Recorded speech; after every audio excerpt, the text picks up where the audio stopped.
Alright, so beginning second hour. You ready? Yes. I'm going to lead into it because you guys kind of have to have a little bit more background. This is a class of 18 students, I believe. I don't know all of them. I've probably not had a personal conversation with at least a third of them. But going into the class, I was debating inside my head whether or not I wanted to do the Don Gilman naming them. Okay? So I told a student this during one of the breaks. And he was like, the first break, he's like, I challenge you to do it. And I was like, you know what? You got it. I'm going to. And it tied so nicely into my next thing that I couldn't have been happier. I was like, yes, that's a blessing from the Lord. So I'm going to start off doing that. It's not going to be significant with you guys, just so you know. But it was in this particular setting.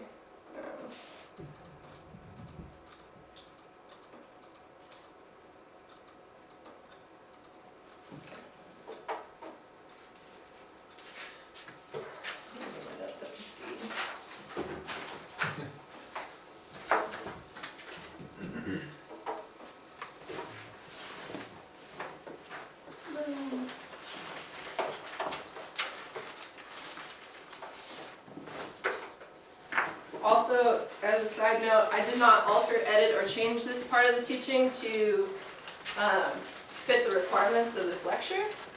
So it's not going to look exactly like what yours look like because, yeah, it's just a chunk of my lecture pulled out. And I'm not going to give you, there's a couple things I went over with them and I'm just going to skip with you guys, so it's different.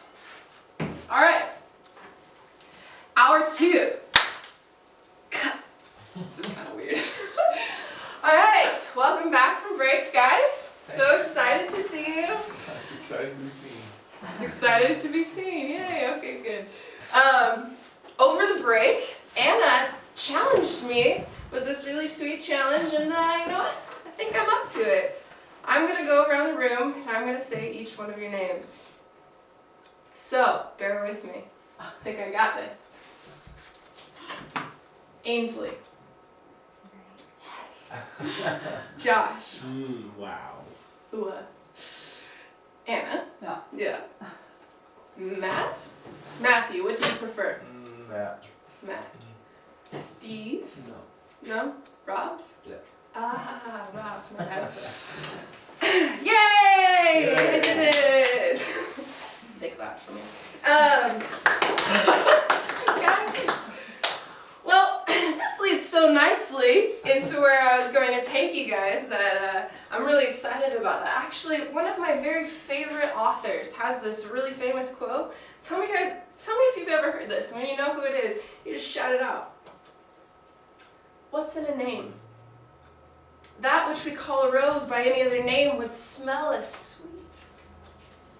Shakespeare. Shakespeare, yes. I love Shakespeare. I took a classics and Shakespeare class when I was in high school. I think he's so poetic the way that he says things, and he created a bunch of words in our English language. Thank you, Shakespeare. But when it comes to this particular saying, I don't believe that Shakespeare had the ancient times in mind. Because actually, names mean something. Have you guys noticed that when studying the Bible? Yes? Yes? A little bit when you go through Genesis and all those, that names have meaning. And before we get into the text, you have to actually recognize that the names in the story have significant meaning in this book. So I'm going to do a little bit of background. This will actually help you guys for the rest of the Old Testament, especially in the prophets when you get into some real interesting names. But why do names have meanings? How do people get those names? So here's some information for you guys. Oftentimes, names reflect the circumstance of a child's birth.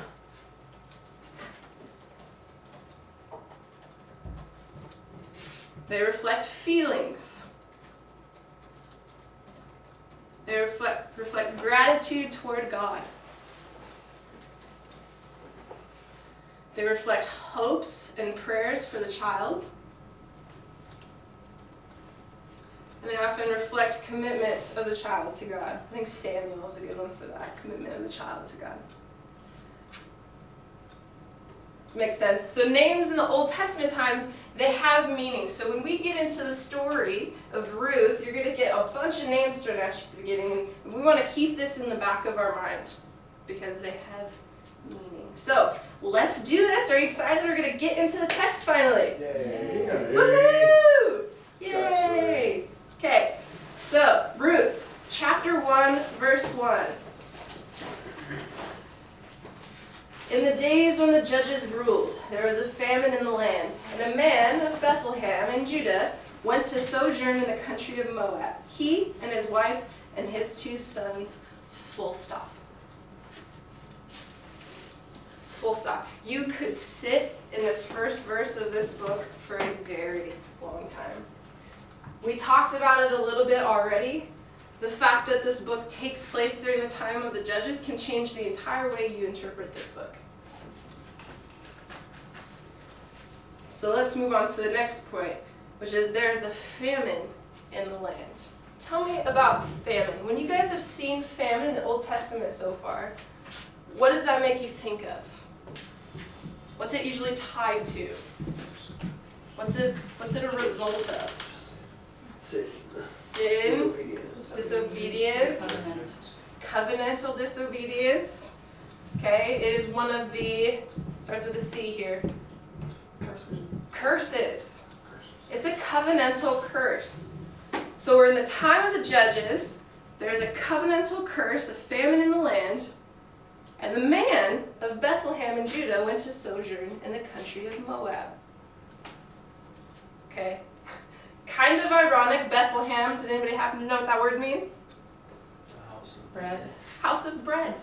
Yeah, it's a famine in the house of bread. And this man packs up his wife, packs up his 2 kids, and books it out of there. Here's the question I have for you guys. Do you think that this was the right thing to do? I want you to think about it for a minute. Was this the right thing for him to do? Think about a situation. Famine's a very serious situation. Hungry, starvation, the idea of death being right around the corner. Was it the right thing for him to do? What do you think? Let's shoot some answers my way. No. No. Joshua says no. Why? He's going to the country of Moab. Okay. And? Enemies of Israel. They're not supposed to mix in with people. It's kind of how they got into this circumstance in the first place. So, no. Yeah? Okay. Perfect. Kind Yeah. of turning his back on God. Kind of turning his back on God. We're not trusting you anymore, so Not we're very going somewhere patriotic. else. We can be in control. Totally. I no longer trust you. I'm taking my life into my own hands. I'm going to go and I'm going to do this and I'm taking my whole family with me. Is it ever a good idea for people to leave the promised land and go somewhere else? No. No. Okay. Here's what I learned from this. I learned that even when things look hard, and even when things get hard, it's not an excuse to bail. It's not an excuse to bail. Do you want to be the type of person that bails when things get hard? When you're charting and you no longer want to chart, and you're so sick of it, your eyes feel like they're bleeding, do you want to bail and just stop? If you get into that habit, what happens in ministry when ministry gets hard? Let me just tell you right now, it's hard. Are you going to bail? If you form this pattern in the small things, what happens in a marriage when you're used to bailing when things get hard? Being faithful in all things, very, very important. Learned a lot from just this first verse. So, let's see what happens in their story. Does someone want to read verse 2 through 5 for me? The name of the man was Elimelech, and the name of his wife Naomi, and the name of his 2 sons were Mahlon and Chilion. They were, Ephraimites from Bethlehem in Judah. They went into the country of Moab and remained there. But Elimelech, the husband of Naomi, died, and she was left with her 2 sons. These took Moabite wives. The name of the one was Orpah, and the name of the other Ruth. They lived there about 10 years. Verse 6. To 5, through 5. And both Mahlon and Chilion died, so that the woman was left without her 2 sons and her husband. Perfect. Thank you. Okay. Rough time in the house of Elimelech, right? This is seriously rough. So let's start at the top. We're introduced to the names now. We have Elimelech, Naomi, Mahlon, Chilion. We find out that they're Ephrathites. Okay, so if you look at your handout, you're going to see what an Ephrathite is. It's an ancient name for Bethlehem, the area around there. So these people are not just Bethlehemites. Bethlehemites. They're also Ephrathites. So their family history goes back to the name of the place before it became Bethlehem. Therefore, they're probably well established in this community. And we see here this well-established family that they move into this new area and then they just start dying. And we're presented with a very serious predicament. The predicament is now Naomi's situation.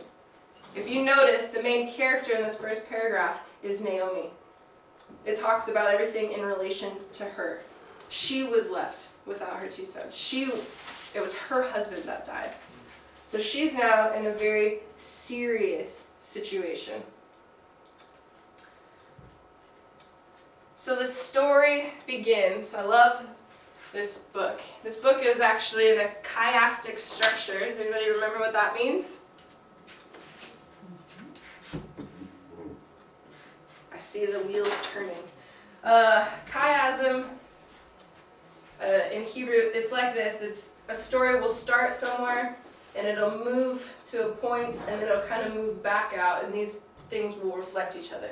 So that whole A, B, C, B, A thing, do you guys kind of remember that a little bit in all of our stuff? And this is usually the focal point. Our story starts off with Naomi. It's going to end with Naomi. Our story starts off with tragedy. It starts off with death. It starts off with mourning. And it ends with the opposite. It ends with provision, it ends with new life, it ends with rejoicing, it ends with triumph. It's very exciting when we get to the end. But right now, we're in tragedy. So, I highlighted names being significant. Let's look at the names of these people because it tells a story. Okay, Elimelech. What does the name Elimelech mean? It's on your handout. God is king. God is king, or my God is king. And Naomi means pleasant. Okay, so if names are a reflection of circumstances or feelings or hopes and prayers, what can you tell about the situation when Elimelech and Naomi were born? Things are going great. Things are going good. Things are going great. This family starts off well. And there's good hopes for them. My God is king. That's a sweet name. And yet, something happens in their story because the name of their kids just is awful. They named their kid Mahlon and Chilion, which means sickness and wasting. That's like me naming my child Annoyance and Disappointment, right? I wouldn't do that. I feel like that's a little harsh. But something in their story has changed. Circumstances have changed. It's very interesting. And then on top of that, after their boys are born, they take them to this new land. So we saw national disobedience that's led to famine, covenantal curses. And now we're seeing personal disobedience within this family as they took themselves and they relocated. Whatever's going bad, they're thinking the grass is greener on the other side, and they booked it. And they all died, except for Naomi and her daughters-in-law. So what's the situation for Naomi like? Let's look at that. We have to understand the depth of what's happened. So on your widow's handout, I want you guys to take that out. We're going to read the first paragraph, just the first paragraph of widows. and kind of where Naomi is now. So someone want to read that for me? Becoming a widow in ancient times would essentially leave a woman destitute and hopeless in many ways. While women helped out around the house significantly, they did not normally venture into commercial enterprises. Thus, upon a husband's death, many women would rely on their sons for support, or if she had none, then she would have to sell herself into slavery or prostitution.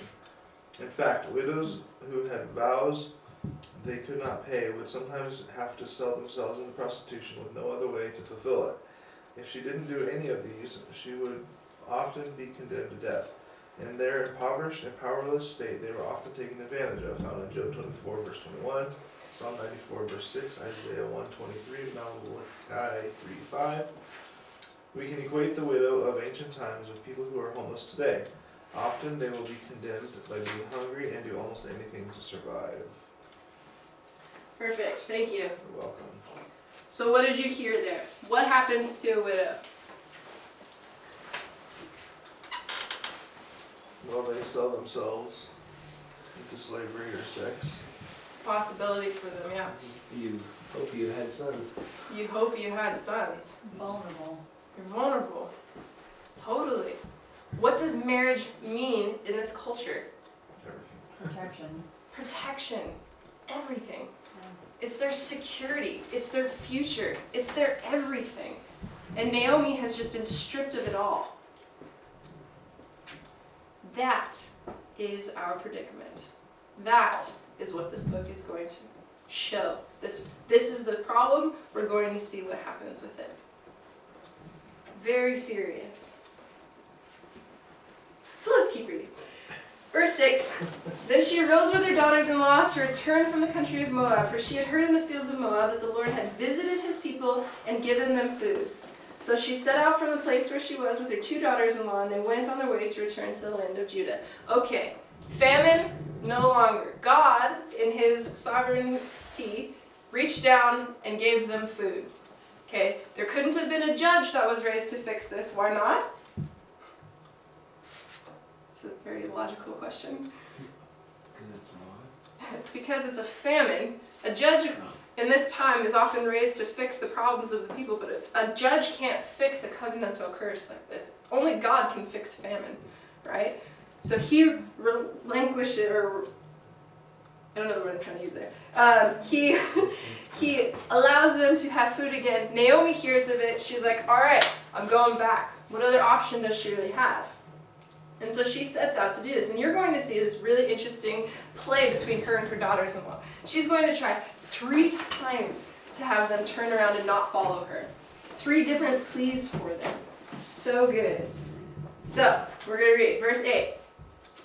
But Naomi said to her daughter-in-laws, Go, return each of you to her mother's house. May the Lord deal kindly with you as you have dealt with the dead and with me. The Lord grant that you may find rest, each of you, in the house of her husband. Then she kissed them, and they lifted up their voices and wept, and they said to her, No, we will return with you to your people. But Naomi said, Turn back, my daughters. Why will you go with me? Have I yet sons in my womb, that they may become your husbands? Turn back, my daughters, go your way, for I am too old to have a husband. If I should say I have hope, even if I should have a husband this night and should bear sons, would you therefore wait till they were grown? Would you therefore refrain from marrying? No, my daughters, for it is exceedingly bitter for me, for your sake, that the hand of the Lord has gone out against me. Then they lifted up their voices and wept again, and Orpah kissed her mother-in-law, but Ruth clung to her. Verse 15, And she said, See, your sister-in-law has gone back to her people and to her gods. Return after your sister-in-law. Naomi, 3 words, worst evangelist ever. Okay? She's constantly trying to get these girls to go back. No, see, she's gone back to her people and to her gods. Go back. Worst evangelist ever. She does not want them to go with her. Why? It says in the text, what is the heart of the reason she doesn't want them to go with her? It's not that she just wants to be walking this journey alone. They won't be provided for in any way. They won't be provided for in any way. The heart of this message is right there in the middle. She's like, I can't give you a husband. Even if I were to get pregnant, or married and pregnant tonight, and were to bear a son, are you gonna wait for him? I can't give you a husband. I can't give you marriage. I can't help you out in this area. And if marriage is security, marriage is future, marriage is the hope that they have, she's like, I got nothing for you, and following me is gonna lead to death. It's not a selfish thing that she's doing. It's a misguided thing. She's just misguided. She has no idea what God has in store. She doesn't understand his character at the moment. Guaranteed. She doesn't recognize that the best thing Ruth could do would be to follow her and to follow Yahweh. So here's a couple verses you could cash in on those life verses if you want. Here's a couple good ones that will just rock you if you really sit and think about them. Verse 16, but Ruth said, do not urge me to leave you or to return from following you. For where you go, I will go. Where you lodge, I will lodge. Your people shall be my people, and your God, my God. Where you die, I will die, and there will I be buried. May the Lord do so to me, and more also, if anything but death parts me from you. And when Naomi saw that she was determined to go with her, she said no more. Radical. Sit there, think about the significance of what Ruth just said. She knows in her head what this means. And this is her reply. Absolutely radical. She's saying, where you go, I will go. I will make that geographical change. I'm committed to it. I'm going to do this. Your people shall be my people. I'm making a cultural change. This is happening. Your people, my people. Your God, my God. Spiritual. Where you die, I will die. This is it. Permanent. Death might even seem a little imminent. It's coming. But she's all in. She completely cuts all ties to her former life. And for that, she is someone worth she's an exemplary figure of faith. Have I made a radical commitment? Would I be willing to geographically change my location, culturally change where I'm at? Spiritually, I already followed the Lord, thank you. Permanently follow after God. Are we willing to do that for him? Have we completely cut ties with our former life? Big deal. Huge deal.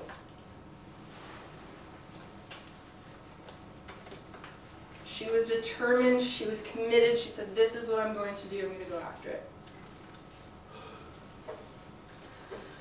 Okay, so to wrap up the chapter, you gotta hear the end of Naomi's story.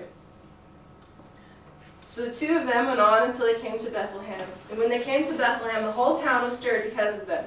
They made the local papers, the news, everybody wanted to know what was going on. And the woman said, is this Naomi? And she said to them, do not call me Naomi, call me Mara. For the Almighty has dealt very bitterly with me. I went away full, ironic, because they went away because of the famine, and the Lord has brought me back empty. Why call me Naomi when the Lord has testified against me and the Almighty has brought calamity upon me? I think Naomi gets a lot of heat for this, right here. Don't call me pleasant, call me bitter. I went away full, I've come back empty. She's now talking about family in her life. The Lord has brought calamity on me. If you guys look at the things that Naomi says in relation to the Lord and how he's dealt with her, verse 13 says he's gone out against me. 20, he's dealt very bitterly with me. 21, he brought me back empty. He testified against me. He brought calamity upon me. She is a woman who's struggling. Her idea of God, she's struggling so much with it. She says, I don't know if you guys noticed this word almighty. She calls God almighty a couple of times. I was talking to Mark and Sushi about it. It's an interesting term for God. Of the 48 times it's used in the Bible, 36 times it's used in the book of Job. Of 48 times it's used in the Bible, 36 times it's used in the book of Job. And it's often how people talk about God when they're really wrestling with tough issues, life issues, the meaning and questions of life issues. And I think that's where Naomi's at. She's questioning these big issues with God.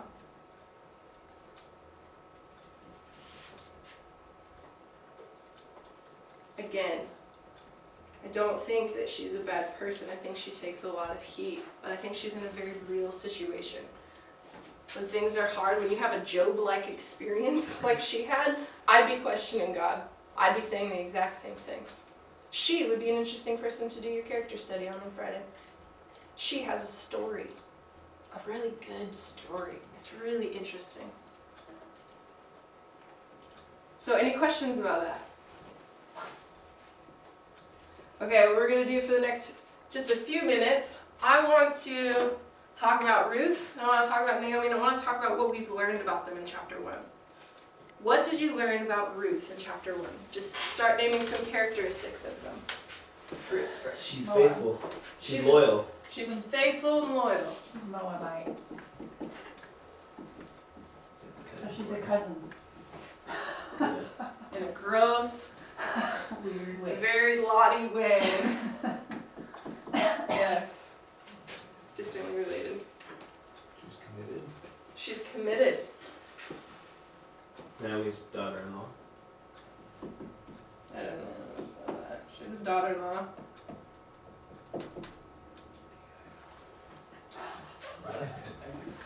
She left everything. She's vocal. She's what? Vocal? Like just passionately vocal. Like she'll like. I don't know, She's passionate. passionate, I guess. So the left everything is she left her own homeland, she left her culture, she left her own gods, and she left for good. Yeah. Home, culture,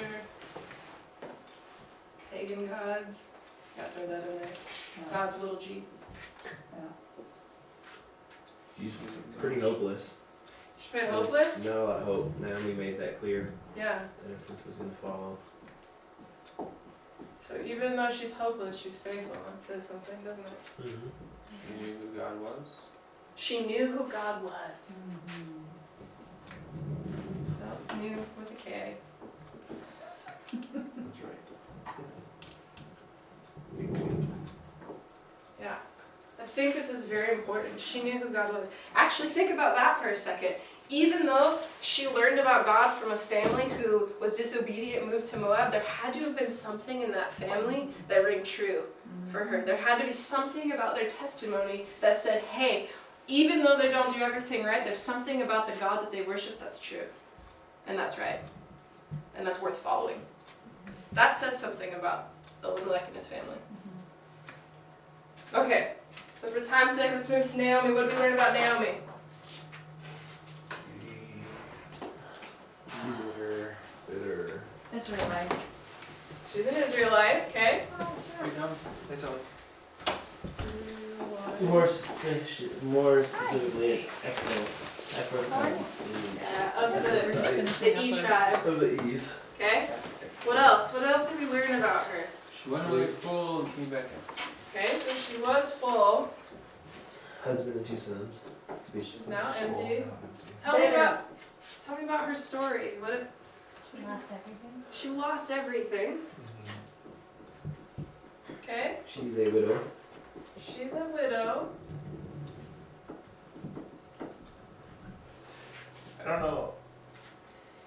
Because looking at when she's telling her daughters to go away and not to stay with her, so there's some element of, yes, she's bitter and she's angry, rightly so, but there's some element of, Unselfishness? Yeah. Or like, what is that called? She's Selfless? caring. Caring, I guess? She really Selfless. cares about what happens to Ruth. She really cares Selflessness. about what's taking place. She's just misguided, but she really does care. Misguided. Yeah, misguided. Caring, misguided. I was gonna say bitter.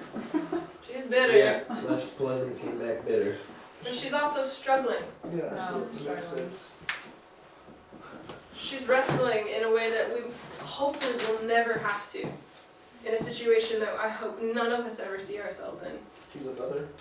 She's a mother. She still calls God Almighty. She still calls God Almighty. Even I'm just gonna say Almighty. It's kind of long. She's an interesting character. She's a really interesting character. She is struggling. She is bitter, but she is realistic under her circumstances. I think it worked with observing the text. So let's carry on. We're going to be introduced now to our next main character, Boaz, the dreamboat.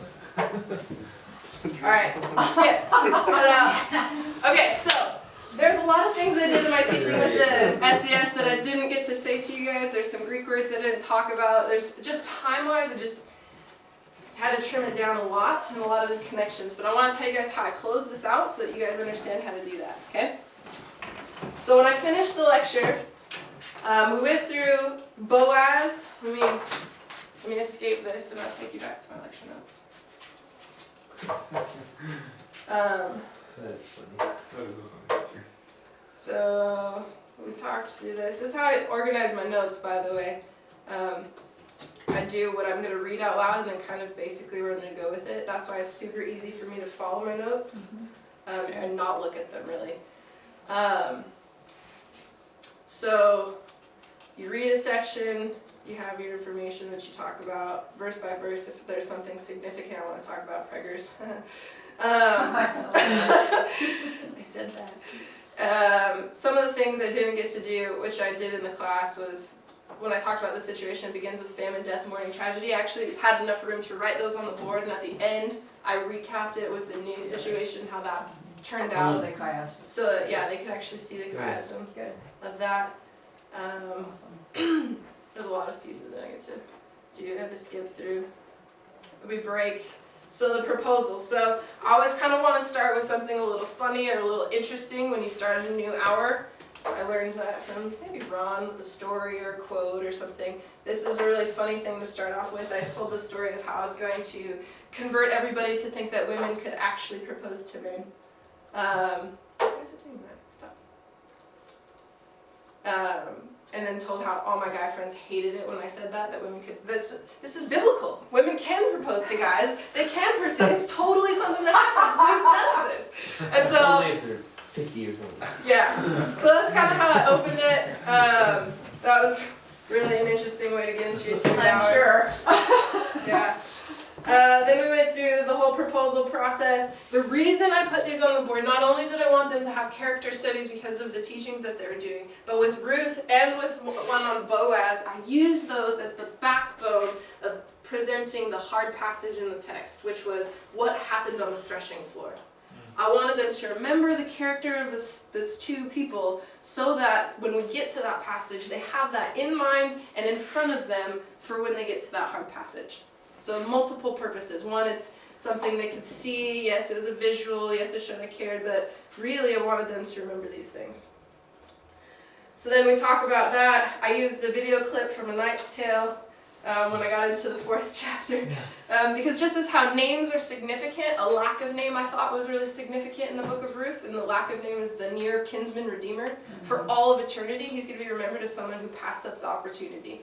He's going to forever be remembered as not being memorable because he didn't want to be a part of God's plan, really, which I found so interesting. Then wrapped up the book, kind of closed out the chiastic structure like I talked about. Did a lot more of little details, but This is just basics. And then for a conclusion, which I still can't go into too terribly much detail on camera because I actually muted the mic too, it's really personal.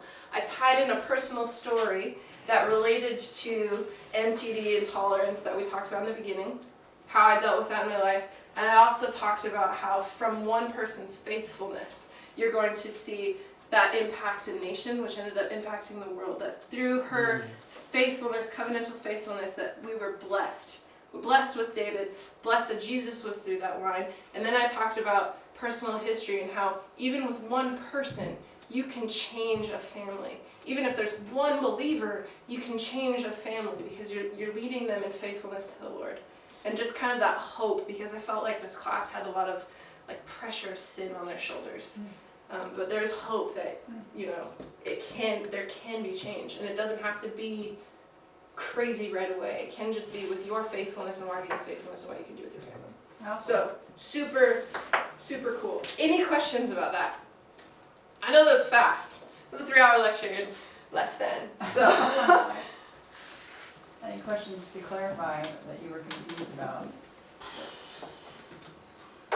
So if I remember right from SBS and here, it's good for every hour to cover, well, I mean, unless it's a massive book and you can't do that. But if you have the time to cover each chapter in the hour. Yeah, Like I we can. do the charts, like sometimes, I mean, your charts are Small very, books. small Yeah. books you can, but I go through verse by verse as often as I can because it gives the biggest picture, and because, like I said, I like to build. So if you go verse by verse, you're building the whole thing with them. But if you have a huge book, I couldn't go verse by verse Right. through the Samuels. Isaiah? Forget it. In Isaiah, yeah, no way. You have to pick the important things and do that. Even with that though, I'll pick stories that kind of connect so I can try to still form a pattern. or even just like Between them. themes, like a theme trace, I guess. Yeah, Yeah. This is Throughout. from the facts. Okay. it's really good with facts. So, yeah, I see it. or like a puzzle. It's fun. Actually, putting a lecture together for SBS is like doing a puzzle. I find putting the pieces in the right place and saying, because I have a lot that I want to say, but fitting it in the right spot can be really challenging. Scenario, 'cause it's-